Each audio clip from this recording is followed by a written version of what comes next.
All right, guys. Kyle Hartfield, I Talk TMS. Today, we got my man Bryan. Not in studio, but on this with us. And Bryan, you've completed 10 sessions, I believe, correct? 15. 15? Yeah. Okay. I have your scores. All I have is your scores. I have seen your scans because you text them to me. But I want to start off, Bryan, 15 sessions in. Alyne from Agoura Hills is treating you with PR-TMS. How you feeling, bud? Do you know, like, that intro to movies? They used to have, like, the THX sound. Okay. It's like, I know what you're saying. And it goes, to let you know you have like a badass, you're in a badass studio and the sound system is amazing, right? Exactly. That's how I feel. Like, I feel like all the things are coming into alignment, you know? Like, I got you laughing on that. It's a nice pun right there. Everything's coming into alignment. I'm being treated at Alyne Health. That's actually a cool ass analogy though. Yeah, it's kind of like I equate it to like the choir kind of warming up. Okay. And it's they're just, I feel like I'm getting warmed up with TMS. I feel I felt it on the first session. It was amazing. I know this is going to be different for everybody, but my experience was there was a weight that was lifted, like physically. I felt it like in my prefrontal cortex. Like my vision was a little bit better afterwards, after that first one. What is that? Can you explain it? No, I'm not a doctor, Bryan, and that's not what I do, man. I talk about the awesomeness of TMS, the benefits of TMS, but if you want to get into the brain functions and all that, that is not me. Yeah, I got you. You've got providers there that you can ask those questions, and anybody watching this, if you're getting TMS, there's a provider there. Pull the provider aside, ask these amazing questions, because that is a great question, right? And I can, especially with the eyeballs, I can relate to this one specifically because I told you, Bryan, I was full colorblind. I didn't realize it. I wasn't full colorblind because there was still shades, right? Green was actually blue, pink was red, and I never knew it until I went through this treatment. Yeah. And now I totally see the right colors, and I'm like, geez, how long was I really living that way? Yeah, almost immediately, I just felt like I was back online. Like I was offline for months. It felt like years at in some capacity. It just felt like I was back, but it was like a 5% kind of back. Just a little taste. Yeah, but right? I did feel the difference. And so would you say every session gets a little bit better? It got a little bit different. Okay. So that's totally what I was getting at. Go ahead. The different weeks, so every 5 sessions there's a brain scan, and then you get a new protocol based on that brain scan. Does it take into account to the treatment? Yep. Yeah. Does it take into account the scores at all, or is it just the brain scan? Everything? Scans and scores will dictate your new prescription. Okay. Everything goes into what your prescription is. I'm pretty sure your starting score for depression was 27. My lucky number. Am I correct? Yeah. PHQ-9? Yeah. It was 27, huh? Yep. That's as high as a PHQ-9 goes. It was rough, dude. I was not in good shape when I came in. Do you want to read what it was today? A 9. 67% decrease in your depression? I don't feel 15 sessions. Yeah. I don't feel anxiety. Well, don't go jumping around on me, bud. Don't go jumping around on me, dude. We've done this so many times, man. I know. Come on. I help edit them, but I don't do them. Yeah. But you're involved in it. Yeah. 67% decrease in depression, 15 sessions, right? Yeah. That's nothing, dude. It gave me a lot of hope for this technology. Like it gave me like a tremendous amount of like, okay, I can see where this is headed. I understand kind of what the machines are taking into account, like the scores and the scans. And the greatest part for me is I feel what my brain scans look like on a weekly basis. Okay. So that's tell me what you mean by that. So I can put them up on the screen. I know you will. But when I came in, this brain scan is completely flat where my alpha waves are supposed to be. My alpha waves were basically gone, and that was kind of me coming back from trying to get off the Effexor, like the lowest dose of Effexor that I've been on for the last couple of years. We want the neurons firing right in the center. Alpha waves, strong, firing at a 10. Bryan, yours were across the whole spectrum. After the first 5 sessions, that first brain scan, it was like what I said. I was like, boom, I'm online now. Now you're online. Okay. Yeah. So I was taking, I still am taking the Effexor. I've been working with the psychiatrist here on a plan to get off of the medication, which I've tried to do in the past unsuccessfully, which is one of the main reasons why I wanted to pursue TMS, is to have like that bridge that I need to kind of get over the withdrawals and all the side effects that kind of come with getting off of an SNRI. I want to ask you about the withdrawal symptoms that you've experienced. Mm-hmm. What are you talking about when you say that? What are you dealing with? I was dealing with a lot of anxiety, ruminating thoughts, questioning everything, and questioning myself, my judgments, questioning the responses to, my son, who I talk to every weekend. I was going to go for a trip up north where they are with their mom. I'm divorced. And so she took the kids about a couple of years ago up to where her parents are. Okay. And I was going to go for a visit for his birthday in May.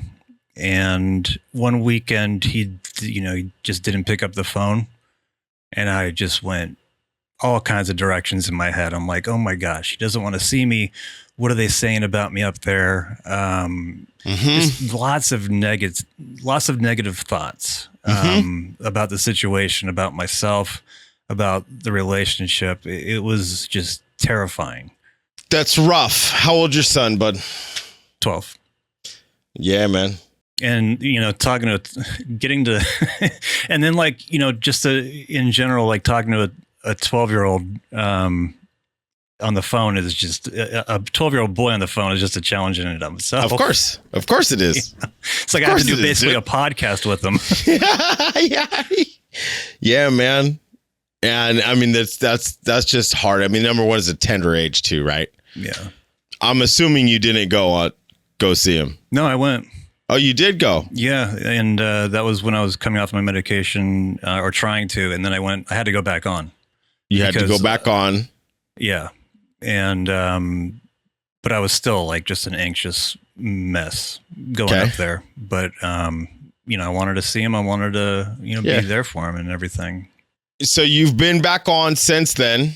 You want to come off. Yeah. You are trying to see if TMS will help bridge that gap and help you finally get off this stuff completely, correct? Correct. Okay. With your anxiety score dropping 64%, starting score of a 19 down to a 7 today. How's that feel? Just amazing. You've watched me. You've done my story. right? You've done a couple of my stories.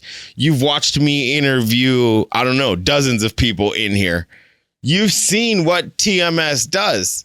You've seen the power, the magic. When you started this, you still didn't have hope that this would help you. No. Am I right with that? Yeah. Right? You know, I mean, I didn't know what it felt like. Mm-hmm. Every story is different.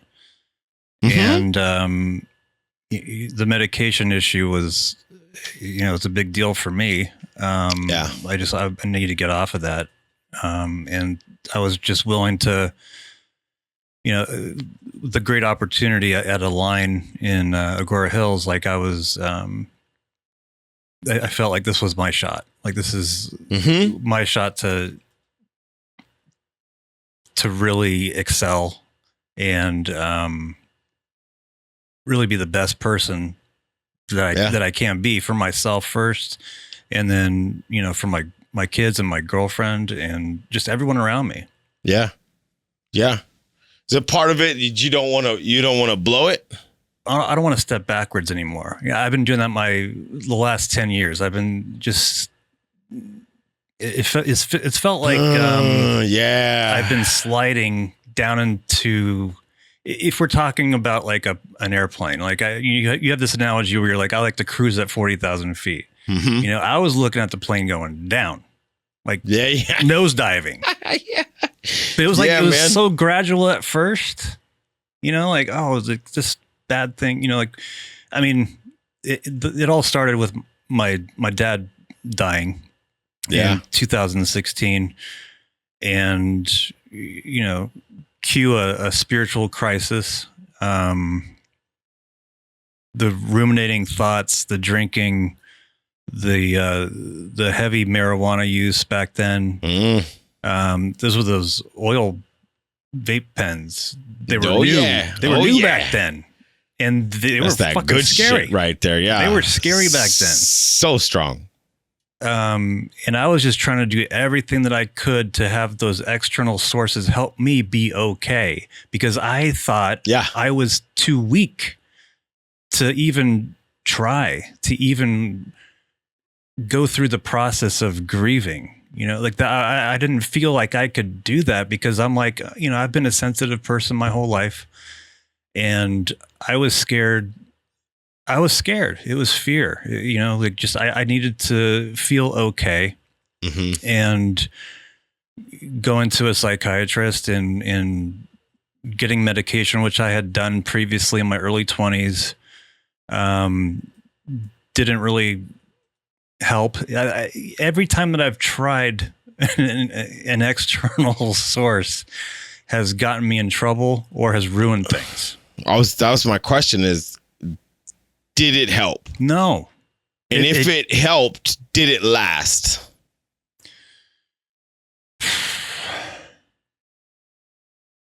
I don't know. You know what it did? Here's what it did. It put a mute button on my feelings.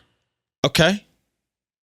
Or you know what it did? On all your feelings, not necessarily a mute button, but like a compressor. Right. So you know how sound waves, when you obviously compress things, you're trying to get them in this, you're trying to level out the peaks. Okay. So that everything's kind of even. And it felt like I wasn't able to experience happiness like I used to. So I needed like alcohol to feel happy, feel joy, because that's what felt like. I mean, I'm looking at these, you know, the brain scan.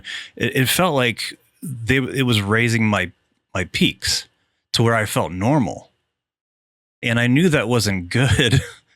The alcohol, well, on medication and everything. Okay, I mean, I was on all kinds of. I switched that medication in the last, 10 years for like. I might have had like 10 or 12 different medications that I've been on.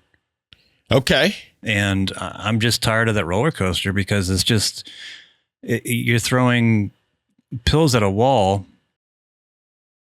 and just relying on me to tell you how I'm feeling when I'm also kind of drinking and not really knowing which way is up at that point. I normalized it.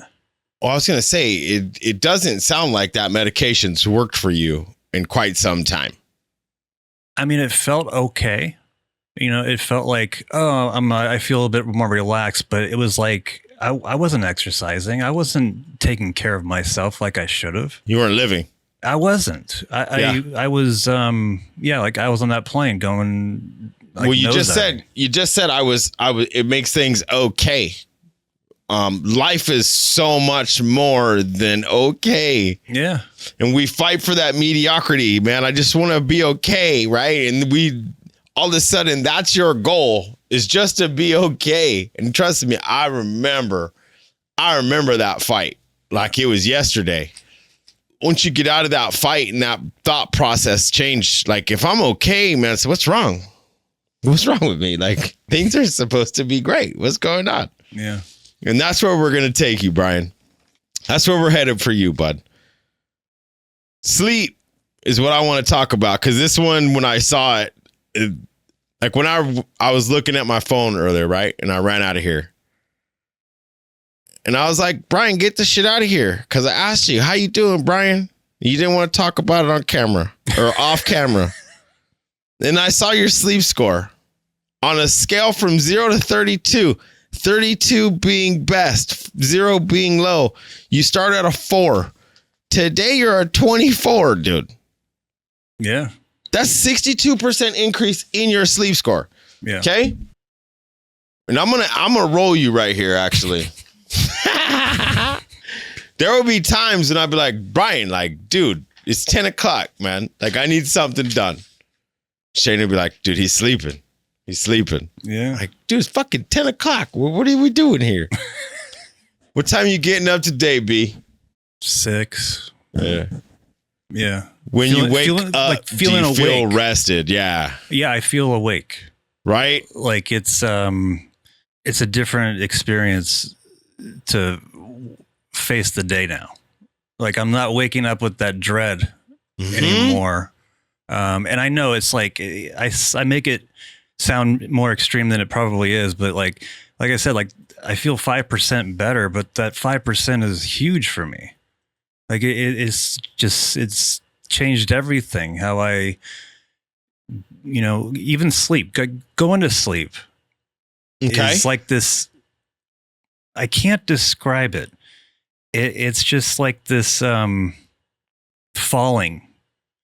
Like before, it just felt like I was kind of rolling into sleep, but now it's just like I'm falling asleep, like physically feeling that in my head, like the tingling, and I can't describe it, but it feels good. Like it feels good to go to sleep, and waking up is so much better, clearer. Like my girlfriend says that I used to always have like a furrowed brow when I woke up, and like, but that was like that another day. Yeah, but that was like that heaviness that I was also feeling too. And that first week, I was like, bing, like just I felt more alive, more awake. And again, it's like not huge, but enough to make like, oh wow, I feel different. You said 5%, right? And how many times have we shot this? And I say in here, man, if you're 5% better, that's a big deal. Yeah. Like, you think 5%, that's a small number, but when we're talking mental health, 5% can be the difference of life and death, to be perfectly honest. Yeah, absolutely. Yeah. 5% is a huge deal. Now, I'm looking at 60s. What's this score? It started at 68 and it went to 18. What score is that? The PCL5. PTSD. Yeah. PTSD. Yeah. I didn't write that down.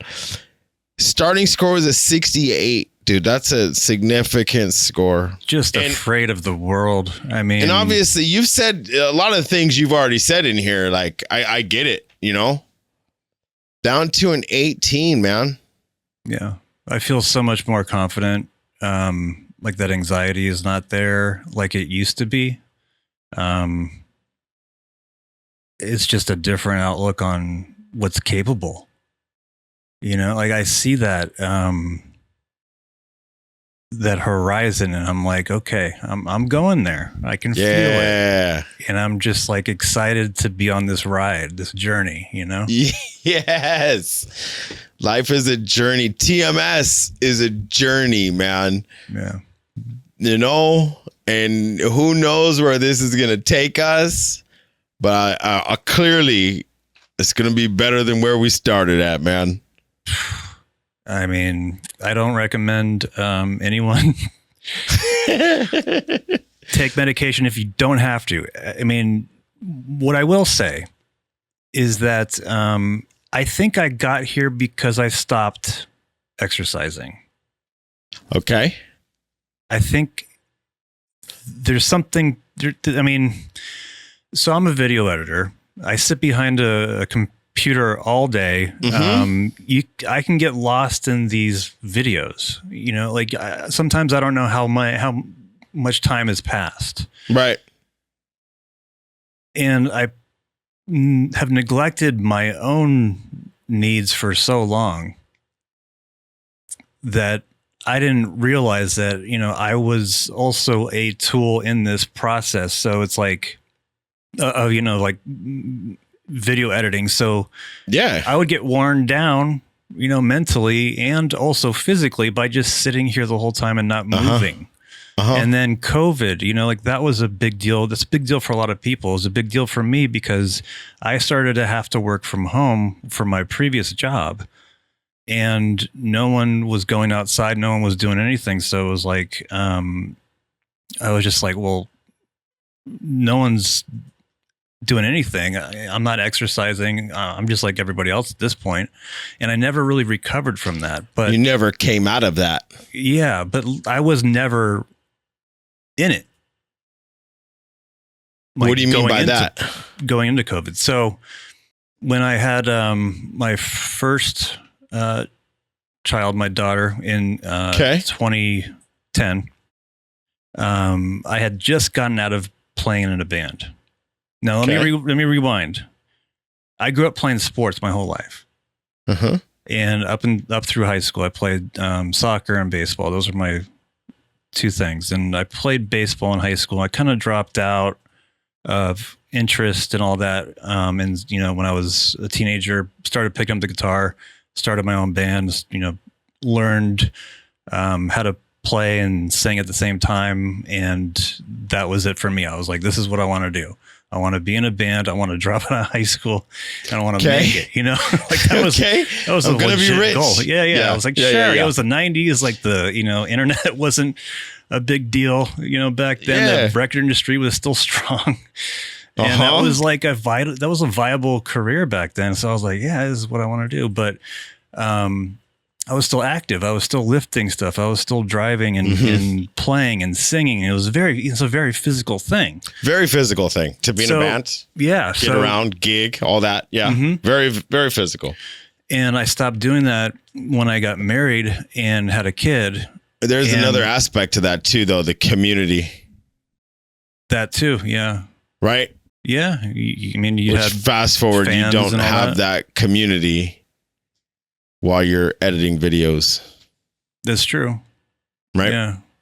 I mean, we all love Shayna, but come on. I had to do it, dude. I'm sorry. It's fine. But yeah, I think that's where I really dropped the ball. Is I was like, okay, I have a kid now. Fuck me. It's all about my kid now. You know, like, in my thought process back then, I was like, if the emergency oxygen mask dropped down, I would put it on my kid first. Yeah. That was my mentality back then in the 2010s. Okay. I was like, you know, I'm giving all myself for my kids. And I neglected myself in the process. Okay. And my physical activity was really nothing.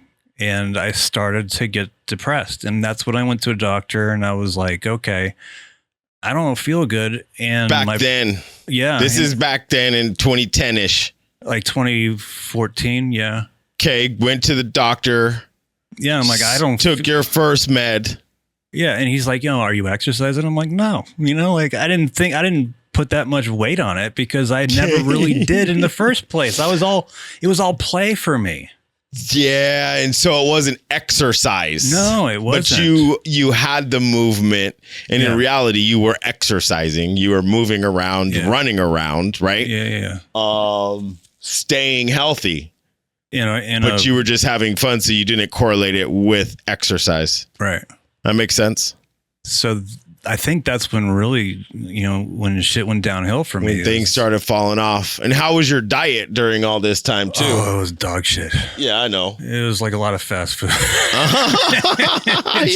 I would imagine a lot of fast food, man, which is horrible for us. My work had a kitchen, the job that I had back then, I had a cafeteria and stuff. And, I would eat there most days, but for, sometimes I would go out and, go to Jack in the Box or Taco Bell or whatever. And, I haven't eaten fast food in years. So diet right now isn't really a big deal for me. But it was shit back then. Okay. And I wasn't exercising and, yeah, I just didn't even think about it. I didn't even think I needed to. And I think that really contributed to a decline in, my mental health. Started the downfall, yeah. Yeah. It makes total sense. But this is also before you lost your father, which we know played a part into this. Yeah. Right?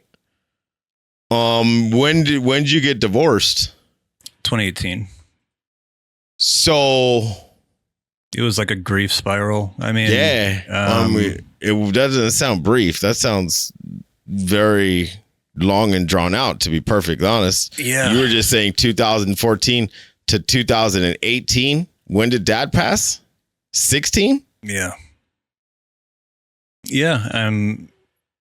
I freaked out after my dad died because I was living with my ex-wife's family in a house that we bought together.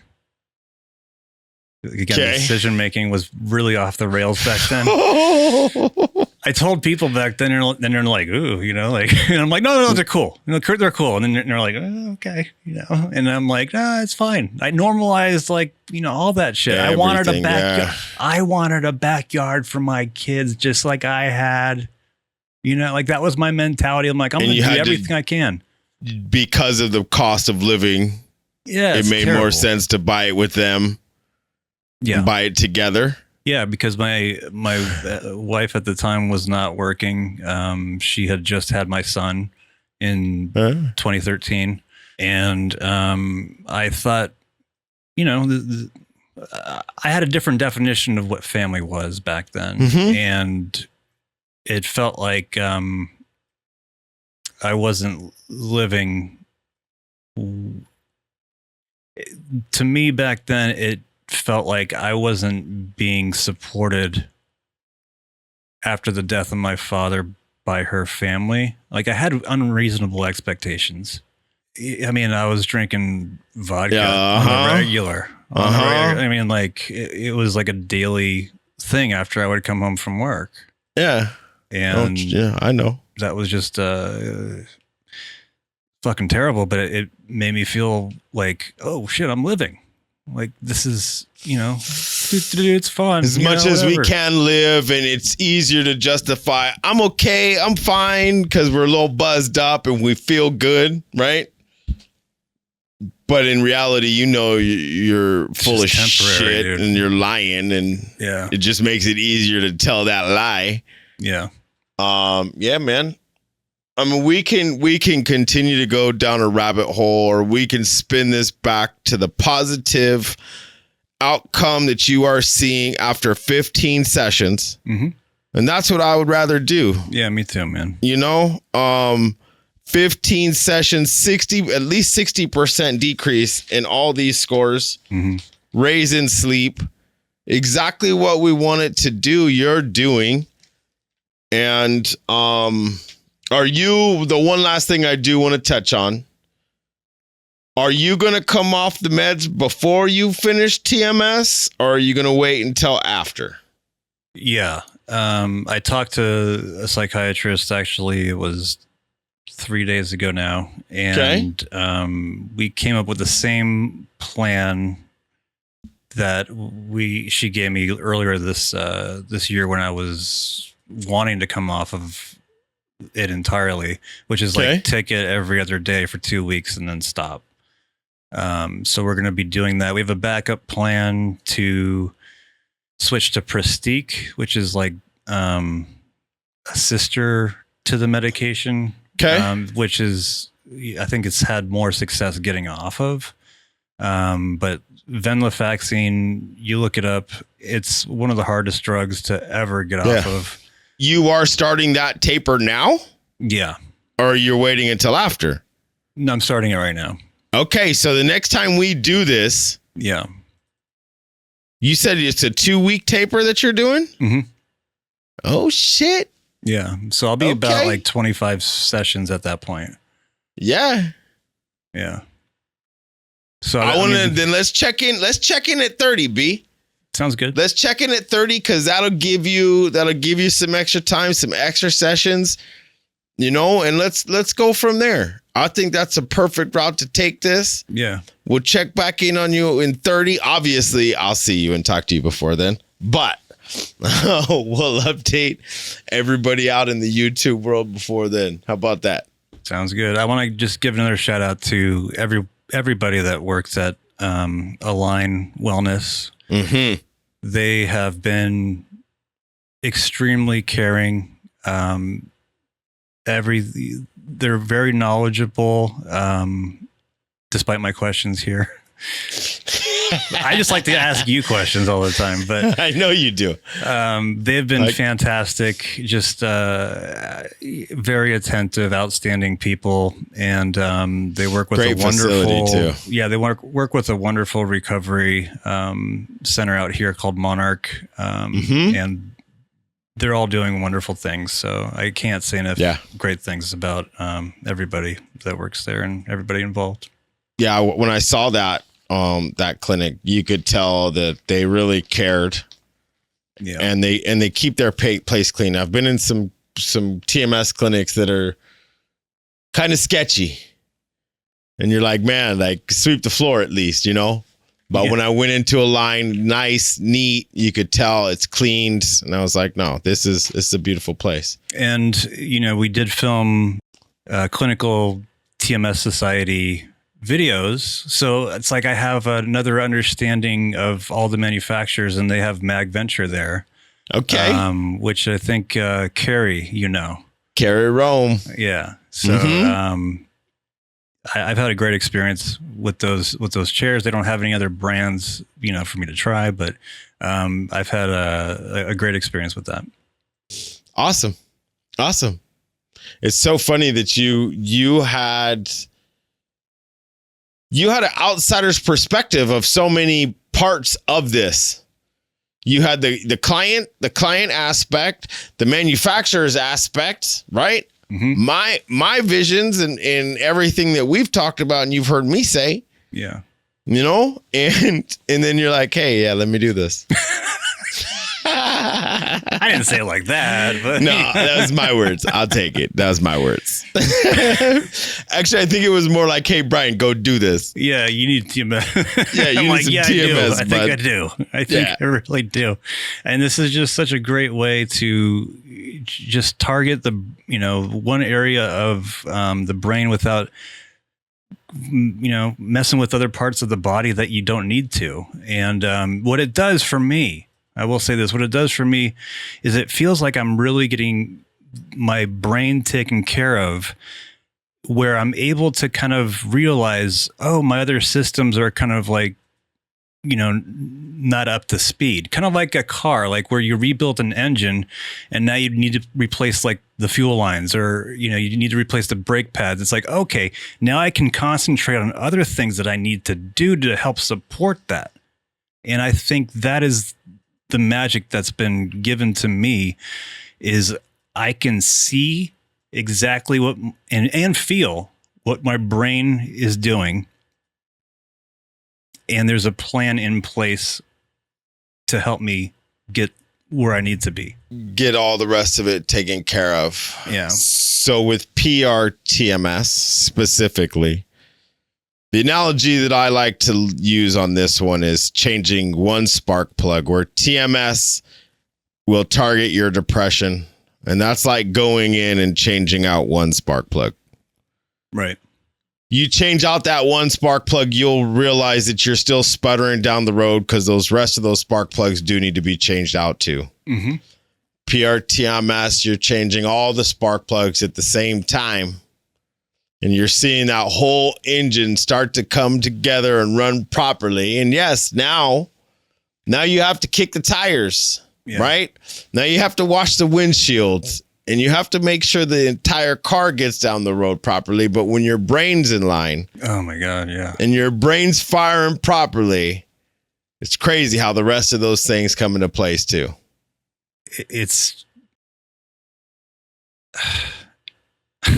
exactly. I can't. It's exactly. Just you have to try. You got to feel get it, a man. brain scan, see where you're at. Yeah.